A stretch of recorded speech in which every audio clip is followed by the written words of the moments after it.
Assalamualaikum warahmatullahi wabarakatuh. Selamat sejahtera semua, bersama saya Cikgu Ana Azman dalam tajuk pembelajaran kita pada hari ini 4.5 sos bagi sajian Timur dan Barat. Berikut merupakan standard kandungan pembelajaran kita pada hari ini.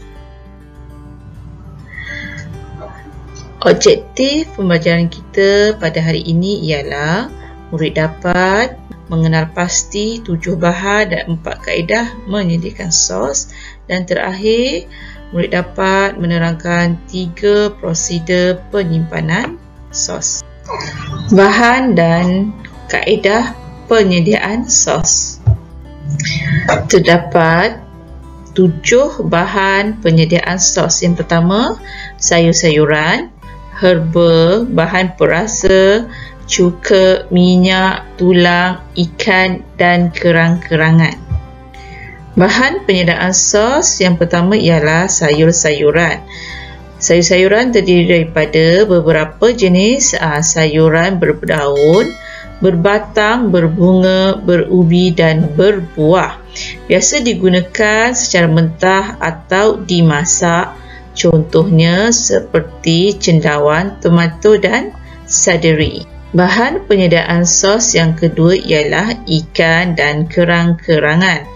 Terdiri daripada ikan seperti ikan kembung, udang, ketam dan sotong. Bahan penyediaan sos yang seterusnya ialah tulang. Biasanya digunakan tulang lembu dan tulang ayam. Bahan penyediaan sos seterusnya ialah herba. Antara jenis herba yang digunakan ialah daun limau, purut, serai, halia dan kunyit. Bahan penyediaan sos yang keenam ialah minyak. Antara minyak yang digunakan untuk membuat sos adalah minyak kelapa sawit, minyak zaitun, minyak jagung, minyak bunga matahari dan minyak kacang. Bahan penyediaan sos yang kelima ialah cuka. Terdapat pelbagai jenis cuka dalam pembuatan sos seperti cuka putih, cuka merah dan cuka apple.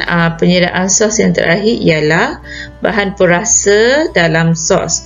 Bahan perasa terdiri daripada 2, perasa dan perisa. Perasa ialah garam. Perisa seperti lada hitam, jus lemon.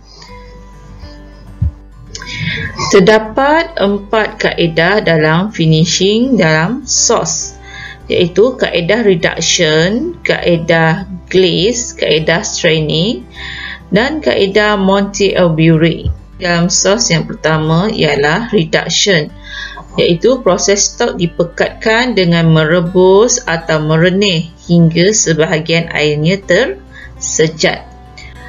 Kaedah finishing dalam sos yang kedua ialah kaedah glaze. Kaedah glaze ialah stok yang dipekatkan sehingga meliputi di bahagian belakang sudu. Ia dipekatkan dengan mengurangkan sehingga 3/4 cecair atau lebih hingga pekat apabila dimasukkan ke dalam peti sejuk. Sos yang ketiga ialah kaedah straining. Kaedah straining ialah proses pengasingan cecair dan bahan pepejal dengan menggunakan penapis atau kain maslin. Antaranya ialah genosis, penapis plastik dan kain maslin. Kaedah finishing sos yang keempat ialah Monteagudo, iaitu proses memperkayakan sos menggunakan mentega untuk menghasilkan sos yang berkrim. Prosedur penyimpanan sos.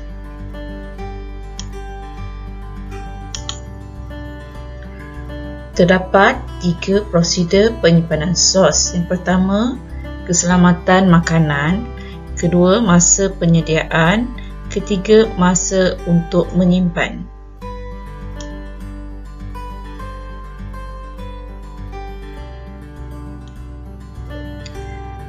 Prosedur penyimpanan sos yang pertama, keselamatan makanan.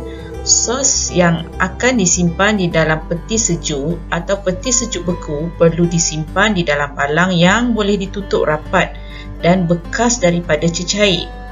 Balang yang basah menyebabkan pertumbuhan kulat di permukaan sos tersebut. Prosedur penyimpanan sos yang kedua ialah masa penyediaan. Sos yang telah disimpan dalam peti sejuk atau peti sejuk beku mesti dinyafroskan terlebih dahulu sebelum dipanaskan semula. Memasak semula sos dalam keadaan beku tanpa dinyafroskan boleh mengakibatkan tindak balas kimia dan mencemari sos tersebut. Dan prosedur penyimpanan sos yang terakhir ialah masa untuk menyimpan. Sos yang akan digunakan dalam masa terdekat boleh disimpan dalam bekas plastik yang tertutup. Manakala penyimpanan sos yang lebih lama seperti sejuk beku memerlukan bekas yang lebih tahan lama. Selain itu, sos juga boleh disimpan dalam beg plastik makanan beku. Bagi mengukuhkan kefahaman anda tentang tajuk pembelajaran kita sebentar tadi, sila jawab soalan yang berikut.